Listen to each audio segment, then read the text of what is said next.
तो दोस्तों इस वीडियो में हम लोग फालिस या लकवा के बारे में बात करेंगे। इसमें क्या होता है दोस्तों, ये कई वजह से होता है। कई बार एक्सीडेंट की वजह से होता है या बीपी कम ज़्यादा होने की वजह से फालिस या लकवा मर जाता है। तो इसमें क्या होता है दोस्तों कि ये दो प्रकार का होता है। एक होता है हेमोरेजिक स्ट्रोक और एक होता है इस्चेमिक स्ट्रोक। मोस्टली पेशेंट में दोस्तों इस्चेमिक स्ट्रोक होता है।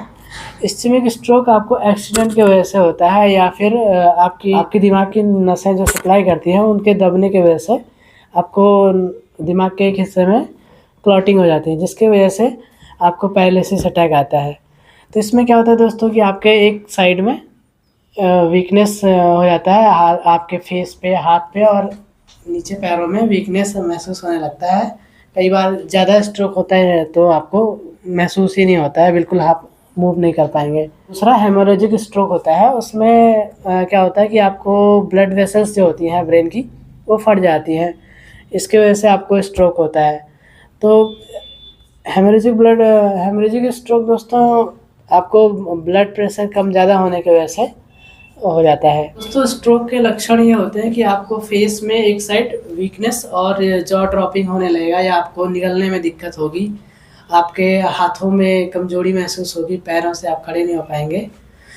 तो ये इसके लक्षण होते हैं। इनिशियल स्टेज में दोस्तों कई बार जैसे अगर आपका बीपी कम डाउन होता है तो इसको भी आप हमेशा मॉनिटर करते रहें ताकि आपको अर्ली स्टेज में पता चल जाए स्ट्रोक का। दोस्तों पैरालिसिस के बाद क्या होता है कि आपका एक शरीर का कोई भी एक हिस्सा, जैसे अगर इस साइड होगा तो आपको मतलब एक साइड वीकनेस और आपके जो फेस से लेकर, कई बार सिर्फ फेस पे होता है या फेस और हाथों में ही होता है कई बार, और कई बार क्या होता है कि आपके हाथों और पैरों में ही असर करता है।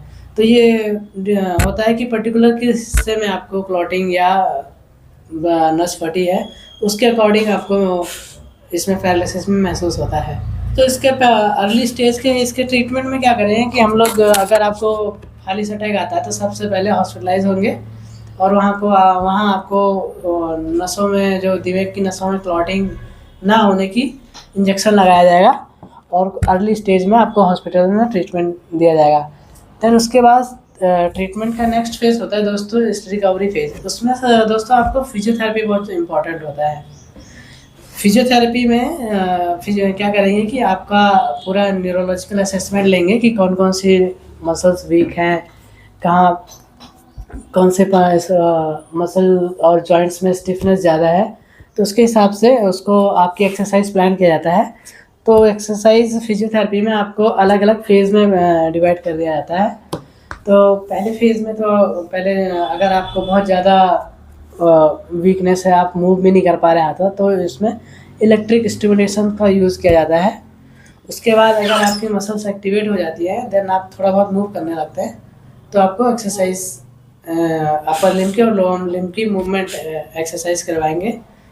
देन स्ट्रेचिंग और स्ट्रेंथनिंग कंटिन्यू होंगी। अपर लिम्ब की स्ट्रेचिंग करवाएंगे और स्ट्रेंथनिंग करवाएंगे और लोअर लिम्ब की स्ट्रेंथनिंग एक्सरसाइज करवाएंगे। तो दोस्तों ये हमारे पेशेंट है, इनको एक्सीडेंट की वजह से इनको पैरालिसिस हुआ है। तो इनका एक साइड वीकनेस है, इनके लेफ़्ट साइड में हाथों में और पैरों में वीकनेस आई थी और इनका थोड़ा इमोशंस भी इम्बैलेंस हो चुके थे क्योंकि इस पार्ट्स में इनको स्ट्रोक हुआ था। इनको जो चोट लगी थी वो आगे फ्रंटल एरिया में होता है, जिस वजह से इनको इमोशंस में भी काफ़ी दिक्कत आ रही है, कई बार चिड़चिड़ापन आता है। तो दोस्तों इनका अर्ली स्टेज में ट्रीटमेंट हुआ और इन्होंने ट्रीटमेंट होने के बाद, हॉस्पिटलाइज होने के बाद ये घर पे आए और उन्होंने फिजियोथेरेपी नहीं किया, थोड़ा बहुत ऐसे ही हाथ पैर घर पे लोगों ने मालिश वालिश किया, तो इनके पैरों में तो थोड़ा रिकवरी आ गया है और इनका हाथों में रिकवरी स्लो हो रहा है। दोस्तों आप देखेंगे कई बार क्या होता है कि आपके हाथों में पैरों की अपेक्षा बहुत स्लो रिकवरी होता है। इसका कारण ये होता है दोस्तों कि आप ना बैठना, आपको डेली की क्रिया करने में, आपको टॉयलेट जाना, ये डालना, तो मजबूरी में आपको चलना पड़ता है। तो आप थोड़ा बहुत चलते हैं, पैरों की मसल्स एक्टिवेट होती हैं, जिसकी वजह से आपका जो पैरों की मसल्स हैं वो थोड़ा बहुत स्ट्रेंथ हो जाती है और आप पैरों में रिकवरी जल्दी होने लगता है। और यही चीज़ हम लोग हाथों की कोई मूवमेंट नहीं करते हैं, चुपचाप उसको एक साइड में पड़ा रहने देते हैं, जिस वजह से आपके हाथों की मसल्स एक्टिवेट नहीं होती हैं और वो उसकी रिकवरी बहुत स्लो होती है और कई बार नहीं रिकवर होता है।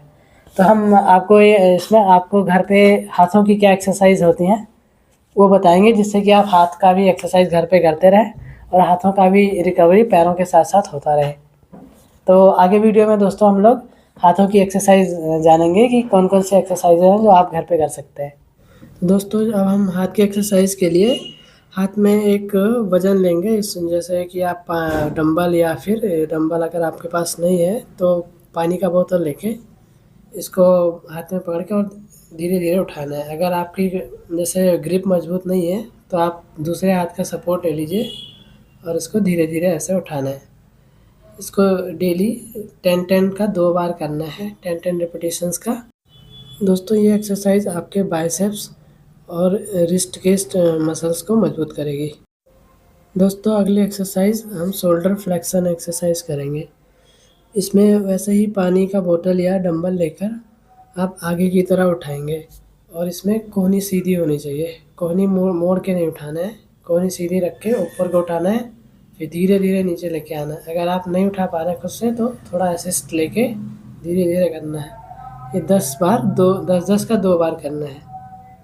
नेक्स्ट एक्सरसाइज दोस्तों हम लोग शोल्डर एब्डक्शन एक्सरसाइज करेंगे। इसमें शोल्डर बाहर की तरफ ऐसे उठाएंगे, नीचे लेके आएंगे। इससे क्या होगा कि आपको डेल्टॉइड मसल्स मजबूत होंगी, जिससे कि आपको हाथ उठाने में मदद मिलेगी। ये एक्सरसाइज दोस्तों हम सुबह शाम 10-10 रिपीटेशन का 2 बार करेंगे, 2 सेट करेंगे हर एक्सरसाइज का। दोस्तों ये तीनों एक्सरसाइज आपके हाथ की रिकवरी की हैं, आपने सुबह शाम करना है 2 टाइम।